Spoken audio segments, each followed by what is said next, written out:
Hello friends, welcome to our YouTube channel. So in this video we are going to discuss about the important drugs for the medicine practical viva. तो last video में जो electrolytes वाला था, जितने भी electrolytes drugs पूछे जाते हैं एग्ज़ाम के लिए, वो मैंने ऑलरेडी डिस्कस कर दिया है। इसके साथ ही डायूरेटिक्स को भी हम डिस्कस कर चुके हैं। तो आज की वीडियो में हम आगे कंटिन्यू करने वाले हैं। तो जिन भी बच्चों ने लास्ट वीडियो नहीं देखी है, डेफिनेटली जाके देख के आओ, because it will be very beneficial for you guys. तो आज हम स्टार्ट करते हैं फिर। So in this video we will discuss about the cardiovascular drugs, जो कि एग्जामिनर के बहुत ज़्यादा फेवरेट है, वो बहुत ही ज़्यादा पूछता है।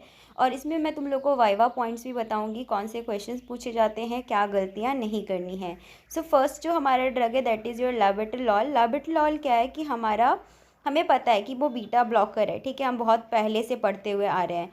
तो जो आपकी क्लास है, जब सबसे पहले जो एग्ज़ामिनर है वो आपसे पूछेगा कि भाई क्लास ऑफ द ड्रग बताओ, कि एटलीस्ट तुम्हें वो भी पता है या नहीं पता है। जब तुम बता दोगे कि हाँ सर ये बीटा ब्लॉकर है विद अल्फ़ा 1 एक्टिविटी, तो उसके बाद एग्जामिनर तुमसे पूछेगा कि इसके यूज़र्स क्या हैं। एटलीस्ट आपको यूज़र्स तो याद होने ही होने चाहिए, एक पल को चाहे आपको एडवर्स इफेक्ट ना याद हो, ठीक है। तो यूज़ कहाँ पे, अब बीटा ब्लॉकर है तो इसको हम यूज़ करते हैं हाइपरटेंशन में एंड एक्यूट स्ट्रोक वाली ब्लीडिंग में, ठीक है। तो इसके एटलीस्ट आपको 2 यूजेस तो सबके याद करने हैं। बाकी लाबेटलॉल के और भी यूजेस है, जैसे हाइपरटेंसिव क्राइसिस में भी यूज़ कर सकते हैं, एंजाइना में यूज़ कर सकते हैं, या एओर्टिक डाइसेक्शन में यूज़ कर सकते हैं। देखो, अगर तुम यूजेस नहीं बताओगे ड्रग के तो पास होना मुश्किल हो जाएगा, क्योंकि मेडिसिन का मतलब ये है कि आपको मेडिसिन तो पता हो एटलीस्ट। नेक्स्ट है तुम लोगों का एट्रोपिन। तो सबसे पहले जब ड्रग मिलेगी, मैंने तुम लोगों को कई बार बोला है, ड्रग को फटाफट से पढ़ना है, क्या लिखा हुआ है उस पर, उससे तुमको थोड़ा सा आइडिया लग जाएगा कि भाई ये एट्रोपिन है। उसके बाद तुम लोगों से पूछा जाएगा इसकी क्लास। तो इसकी जो क्लास होती है वो होती है तुम्हारी एंटी मस्कैरिनिक होता है ये, ठीक है ना। इसके यूजेस याद करने हैं, तो इसको 2 तरह की पॉइजनिंग में यूज़ करते हैं, ये तो अच्छे से याद रखना, बहुत ही ज़्यादा इंपॉर्टेंट है, क्योंकि तुम्हारे एग्ज़ाम का ही इंपॉर्टेंट टॉपिक है ओपी पॉइजनिंग। अगर तुम लोग ओपी पॉइजनिंग नहीं पढ़ के जा रहे हो, डेफिनेटली पढ़ के जाओ, बहुत ही इंपॉर्टेंट टॉपिक है थ्योरी का। अगर तुम लोग चाहो तो मैं इस पर भी एक वीडियो बना दूंगी, सारे सब्जेक्ट का इंपॉर्टेंट टॉपिक मैं तुम लोगों को दे दूंगी। You can comment guys. तो इसके यूजेस क्या हैं, ओपी पॉइजनिंग में यूज़ करते हैं, कार्बामेट पॉइजनिंग में यूज़ करते हैं, ब्रेडिकार्डिया में यूज़ किया जाता है, कॉलिनर्जिक क्राइसिस में यूज़ किया जाता है, एंड प्री एनेस्थेटिक मेडिकेशन के रूप में भी हम एट्रोपिन को यूज़ करते हैं, ठीक है। तो इसमें से 2-3 अच्छे वाले जो भी तुम्हें ईजिली याद हो रहे हो, यू कैन लर्न। नेक्स्ट अगर तुमसे पूछा जाएगा एट्रोपिन का एडवर्स इफेक्ट, देखो तुम्हें याद होना चाहिए, क्योंकि ये तुम्हारा रिलेटेबल है पूरा ओपी पॉइजनिंग से, ठीक है। अगर ये नहीं बताओगे तो एग्जामिनर को लगेगा कि तुम्हें भाई थ्योरी भी नहीं आती ना तुमको प्रैक्टिकल आता। तो एडवर्स इफेक्ट क्या है, ड्राई माउथ है, टेकीकार्डिया है, यूरिनरी रिटेंशन है, एंड कॉन्स्टिपेशन है। क्योंकि तुम्हें पता है कि भाई ये एंटी मस्कैरिनिक एजेंट है, ठीक है ना, तो उसके अकॉर्डिंग यू कैन कोरिलेट कि भाई ये एंटी मस्कैरिनिक एजेंट है, तो इसके जो फीचर्स होंगे वो किस तरह से होंगे, क्या इसके एडवर्स इफेक्ट हो सकते हैं अगर हम इसको हाई डोजेज में दे देंगे तो, ठीक है। नेक्स्ट है तुम्हारा स्टेरॉइड। स्टेरॉइड वाले ग्रुप में नेक्स्ट हम आने वाले हैं। तो स्टेरॉइड जो इंपॉर्टेंट स्टेरॉइड है सिर्फ वही पूछे जाते हैं, ये नहीं सारे स्टेरॉइड तुमसे पूछने लगेगा एग्जामिनर कि चलो ये भी बताओ, कुछ इंपॉर्टेंट आपको पता होने चाहिए। बाकी अलग तुमसे पूछे जाएंगे, डेफिनेटली तुम नहीं बताओगे, it will B okay. So first है तुम्हारा हाइड्रोकॉर्टिसोन, ये थोड़ा लीस्ट पोटेंट होता है, ओके। तो अगर तुम लोग ये बता दोगे कि सर ये हाइड्रोकॉर्टिसोन है, ये थोड़ा least potent type of steroid है, तो सर खुश हो जाएंगे तुम्हारे, मतलब जो एग्जामिनर है, सर भी हो सकता है, मैम भी हो सकती हैं, वो खुश हो जाएंगी। तो इसके यूजेस क्या हैं, अगर देखो सिंपल सी बात है, स्टेरॉइड का कहाँ यूज़ करोगे भाई, स्टेरॉइड का कहाँ यूज़ करोगे। लेकिन ये होता है कि कोई पर्टिकुलर वाला ना कहीं पे यूज़ किया जा सकता है, ठीक है। जैसे हाइड्रोकॉर्टिसोन को हम यूज़ करते हैं एड्रिनल इनसफिशिएंसी में, ठीक है, एड्रिनल इनसफिशिएंसी में यूज़ करते हैं, जिसको हम एडिसन्स डिसीज़ कहते हैं। बाकी सेप्टिक शॉक में यूज़ कर सकते हो, एनाफाइलेक्टिक शॉक में यूज़ कर सकते हो। जिन बच्चों को थोड़ा इजी याद करना है, ये शॉक वॉक याद कर लो, आराम से याद हो जाएगा। सेरेब्रल एडिमा में यूज़ कर सकते हो।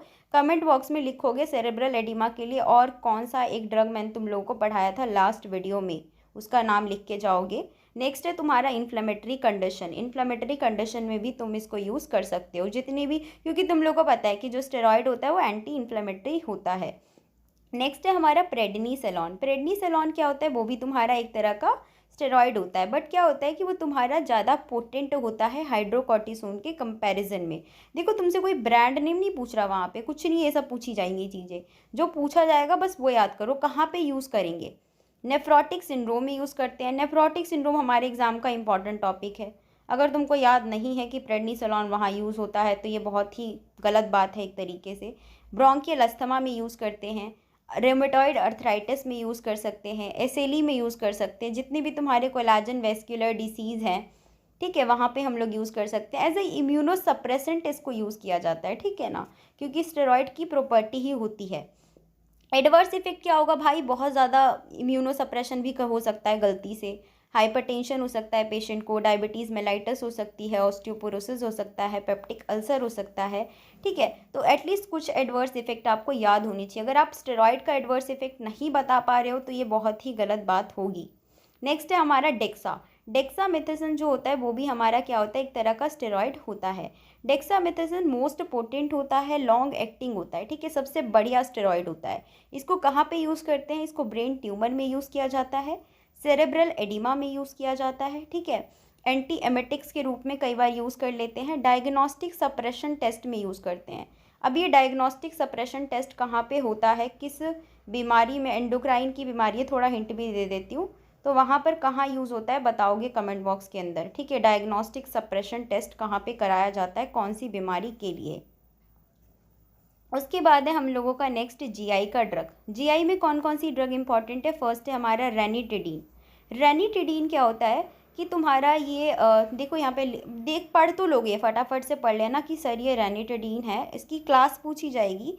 So this is H2 receptor antagonist, ठीक है, H2 रिसेप्टर एंटागोनिस्ट ये तुम्हारा होता है। इसको कहाँ पे यूज़ करते हैं, देखो एक तरह की ना, तुम्हें पता है कि जैसे पेंटोप्राजोल होता है, तो आजकल लोग रेनिटिडीन को भी प्रेफर कर रहे हैं उसकी जगह पे, तो वही गैस वगैरह कॉन्स्टिपेशन के लिए यूज़ करते हैं इसको, ठीक है ना। तो मान लो अगर किसी को पेप्टिक अल्सर हो रहा है, या किसी को जीआरडी है, गैस्ट्रोइसोफेजियल रिफ्लक्स डिसीज़ है, तो वहाँ पे यूज़ कर लेते हैं। किसी को गैस्ट्रिक अल्सर है या जॉलिंगर एलिसन सिंड्रोम है, मतलब ले दे के तुम्हारे पेट में गैस बन रही है, तो वहाँ पे यूज़ किया जाता है।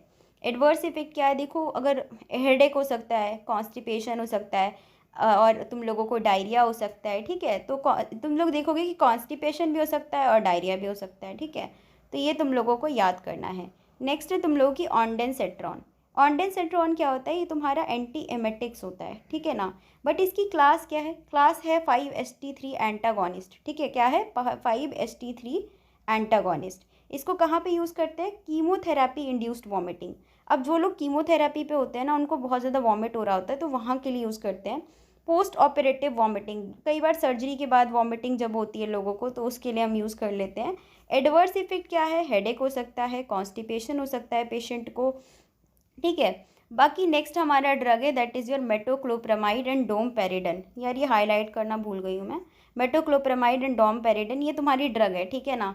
इसका मैकेनिज्म ऑफ एक्शन क्या है, ये एसिटाइल कोलिन को बढ़वाता है और जीआई मोटिलिटी को बढ़वाता है, ठीक है ना, जीआई मोटिलिटी को बढ़वाता है। तो इसमें जो डोमपेरिडन है उसका क्या काम है, तो ये जो डोमपेरिडन होता है ना, वो तुम्हारा वो भी एंटी एमेटिक ही होता है बेसिकली।